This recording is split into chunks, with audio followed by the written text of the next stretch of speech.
kasabay po ng ating brigada kick-off ceremony. Ang turnover ceremony po naman ng ating washing facility na kung saan ang nag-sponsor po nito ay ang Emluwiger. Palapakan po natin ang Emluwiger.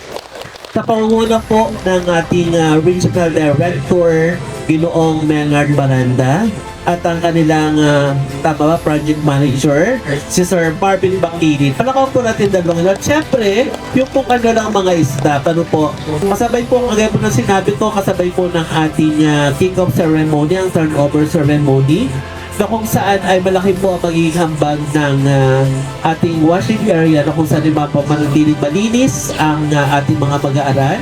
Nandito po kami sa mga aming mga kasama upang formal pong i-turnover yung washing facility.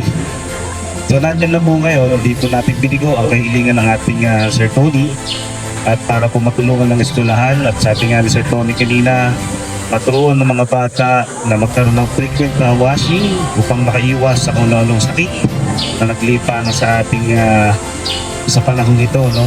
So project na ito ay nagmamagat ng wash and learn, health and turn sa mga makitan po ng aming kumpanyang Emluwiger.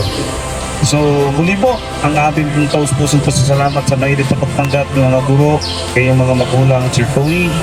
Mabuhay po ang Alumbrado Elementary School, mabuhay po ang Emluwiger. Maraming salamat po sa akin.